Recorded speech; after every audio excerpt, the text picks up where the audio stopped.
Hello, and thank you for being here. My name is Michelle, and I'm a woman in her 30s. I'm a psychiatric nurse practitioner.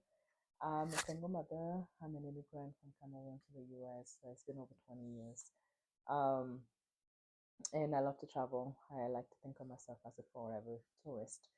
On this channel, I'm going to be discussing aspects of all of those. So thank you for tuning in. Today, we're going to talk about failing. I know it's one of those difficult things to talk about, but let's do that. Why not? Uh, I was watching a podcast earlier that kind of triggered this for me, and I want to take us back to the year 2017. And also the other part of it is that I've been seeing all this 2016, like where were you in 2016 and where you are now, and it's been kind of like, interesting.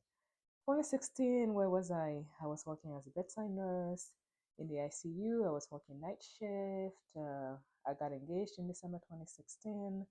Um, um, what else? And life was just great and dandy. I was living in my apartment in the next second just by myself and just, making money and just living life, really. Going to school. I was going to school. And back then I wanted to go to med school. I was raised to be the family doctor. It was like, okay, you go to the States, you become a nurse, you get some experience that way. You work for a year, and then you take prerequisites, and then you apply to med school. That was the plan. There was no questions about it, and I tried to go along with the plan. I went to nursing school. I graduated in 2011. I worked, I took a year off and then I started taking prerequisites for med school. I took all the classes that I needed. I wasn't really motivated, but I was like, med school seems like a good idea. Why not? So I did that for a few years and then I took the MCAT. I did terrible. But despite that, I still went ahead and applied, I think, to like two schools. And of course, I didn't get in. And then after that, I was like, no, I don't really want to, I don't think I want to go to med school. So I didn't pursue that road anymore. And then I got a job into the critical care unit because at that point I had decided that I wanted to be a nurse anesthesiologist because I was like, yeah, it's a fewer years and then it makes shitload of money is what we were being told. Then of course I wanted to make a whole lot of money, and I was like, okay, I'm gonna go that route instead. So I took the prerequisites for that. I got a critical care experience. I did the shadowing. I did everything that was required. I took the GRE. I did okay, and then I applied to a number of anesthesiology schools. I went on a few interviews. I went to one in Quinnipiac that I referenced to, and then I went on another one in Phoenix, in Arizona. Um, I think there was a third one, but I don't remember. So I went on these interviews, which the one in Quinnipiac, the question they asked me when I walked in was, what will your family think about you moving so far away? So we kind of talked about that a little bit, and that was pretty much it. And then after that, they didn't give me a position, a spot in the program. And then when I reached out asking them what went wrong, they were like, "Oh, we just didn't feel you were strong enough candidate." It's like, based on what? What did you ask me? And then anyway, so I did that for a few years, and I remember being devastated. It's like, man, I really want to do this, and I've put in all this time and money and sacrifices, and it's just not going anywhere. And I was just kind of racking my brain, just like, man, I need this to work out. And we have one of a family friend, auntie. She lives in Tennessee, and she had gone to she had worked in psychiatry her whole career, and after that she had gone to school and became a psychiatric nurse practitioner. And she was visiting my parents at one time, and we were just kind of talking randomly. And she was telling me about a friend of hers who's also a psychiatric nurse practitioner. She lives in Bali. She sees patients. I was like, what? Tell me more. And I remember mentioning it to my dad. And I was like, hey, that actually seems really interesting. And I think I want to do that. And he was like, you want to work with crazy people? What do you mean? No, you're too young. We have a plan. You're going to go to nurse anesthesiology school. And that's what you need to do. No, I don't want you working with crazy people. I was like, Dad, come on. They're not crazy. They need help. But I didn't say anything else. And um, uh, So in 2017, my relationship ended. Long traumatic story. And then after that, I was like, man, I need to get out of Kansas. I have to get out of Kansas. So I packed my, and the process took a long time. 2017 was a miserable year for me. I was so sad. I was miserable. Nothing was working for me. And when I say nothing, nothing was working. I had again gone on these job interviews. I think when I was living in California, I had the interview in Phoenix. I remember I went over there, and of course, I got rejected when I was waiting for my license in Kansas before moving to California. That California license took what seemed like forever. I was just miserable. Nothing seemed to be working right at all in my life. I was sad. All my friends were married, the left, right, having babies. I had this life that I thought I was building, and all of a sudden, I needed to end my relationship. And we don't talk about it often enough. When somebody ends a relationship, we tend to blame them and think that, oh, it's easy for them, but it's not easy. Just because somebody chooses to walk away from a relationship doesn't mean that they're going the easy way out. Not at all. And that's a topic for another conversation. But it just kind of seemed like my life was going nowhere out of a sudden. Everything that I was trying was just incredibly difficult. I wanted to leave Kansas immediately. The licensing was taking forever. So I took a traveling contract in Texas. I was over there in Colleen for 2 months. And then I came back and I had to wait longer again. It was just a miserable time. I kept failing and failing and failing. So my license finally came. I packed up my things. I went to California. I had a contract in LA County, close to Redondo Beach. And I would always say that Redondo Beach saved my life. It saved my soul. Saved my soul. I wasn't suicidal or anything, but it saved my soul. It rejuvenated me in a way that nothing else could have worked at that time. I needed that. I remember getting to even the drive. My best friend at the time, we drove down together, and long drive, of course. Packed up my everything, and she was like, "I'll go with you." So even just driving through New Mexico, driving through all of that part of the country, the hill, the mountains, watching the most stunning sunsets I had seen up to that point. Ah, it was a long trip, but I was not tired. I was energized, if anything at all. It was so worth it. And then I was living like 15 minutes from the Redondo Beach. I had found an Airbnb over there. So I was going to the beach as often as I could, and it was so beautiful. We were having fun in LA County. So I did that for some time, and then after that, I went to Orange County. I had my friend Vanessa living over there.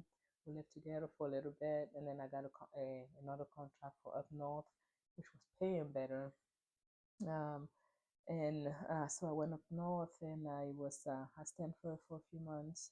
And then after that, I was working at San Jose, which is where I worked for a few years until I had my son, and then I decided to move back to Kansas. And so when I was living in Orange County, I remember being like, okay, and after my rejection from the University in Phoenix, I was like, okay, this route is just not working out for me. I need to figure out something else. So I started looking into the psychiatric nurse practitioner, and I reached out to Walden University. I wanted some information because that's where my auntie had gone. So I wanted some information about the program. I did some research online. I had an interview with one of the counselors, and I just kind of put that on the side. I was like, okay, I'm just gathering information.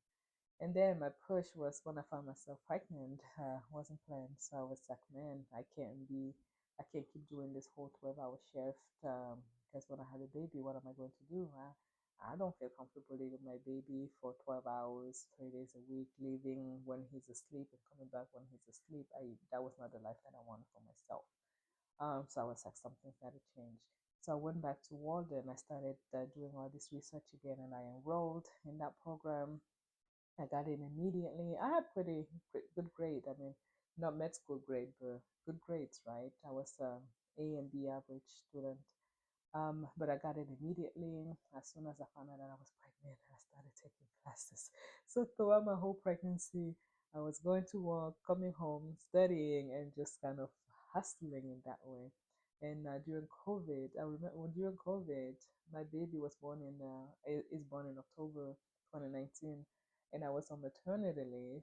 Um, when COVID became a pandemic, uh, I remember being at home breastfeeding and watching the news and be like, "Oh my gosh, I can't believe this is happening," and then having to leave him and go back to work as an ICU nurse and the craziness of all of that. But going through the program was I mean, it was challenging, right? It was I had to go through the writing the papers, having a newborn baby, and working full time, working overtime, and all of that. It was challenging, but it wasn't hard, right? Things were just kind of flowing and falling into place. And even today, when I think about it, it freaks me out a little bit because when I told very few people, even my parents, I didn't even tell them that I was back in school. I told a few of my friends, and they were like, "Are you crazy? What do you mean you're going back? You're back in school.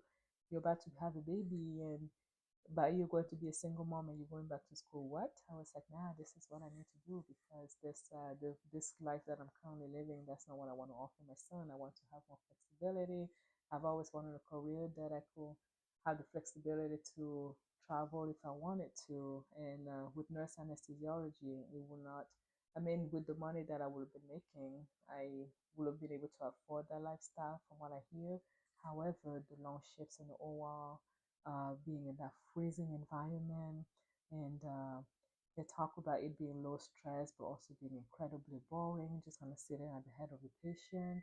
Um, um, Administering medication, and then you have all that time for nothing at all. And it just walking in the ICU was difficult for me. It didn't come naturally to me.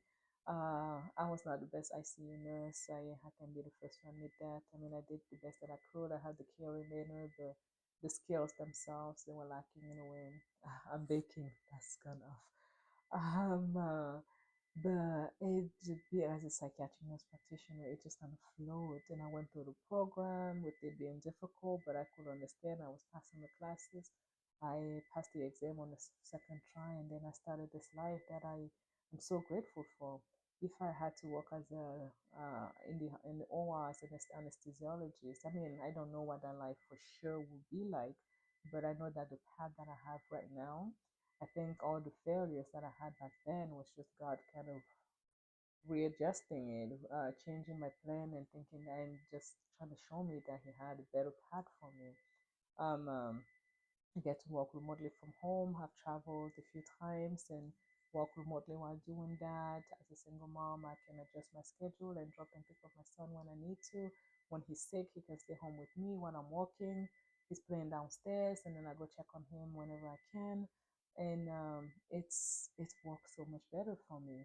As a anesthesiologist, it would have been a completely different life. When I think about driving in the snow to go to work, those incredibly long shifts over there, the OR, and then even the years of schooling to become an anesthesiologist and all of that. I'm just like, I am so glad it didn't work out. Yeah, I felt a lot at the time, but that's because life was preparing me for something better, something that I enjoy thoroughly, something that I have a potential of earning. Even, I mean, I'm earning a decent level, and if there's a potential for earning even more because I could build my own practice at some point in the future. Um, um, and again, the flexibility. I'm able to work from the comfort of my own home. And that's something that if you asked me about it back then, I didn't realize how important it was. But to me, in this stage of my life, I'm like, oh man, I don't want to walk anywhere else. I love getting up in the morning and just climbing up the stairs with my cup of coffee and sitting in my office and walking like that. Yes, it can be lonely at times, but on the snow days when people like having to scrape their cars and do all of that, I'm like, nope, I'm in my office already. And I wouldn't trade that for anything. So this was just to say that sometimes when things are just not working the way that you think they are, when you feel like something life is just failing and you're not able to achieve anything, maybe it's time to recalibrate and start looking at something else. Maybe it's just not your path. As good as it might seem, yes, we talk about the 10,000 hours, the importance of keeping going when things don't work out, but not everything is meant to work out. Not everything is meant to work out. And if you keep trying and it's just not working, maybe try something different. That something different could be something that brings you even more joy. But thanks for being here. I need to go remove my food from the oven before it burns. If you're new here, my name is Michelle, and I'll see you next time. Bye.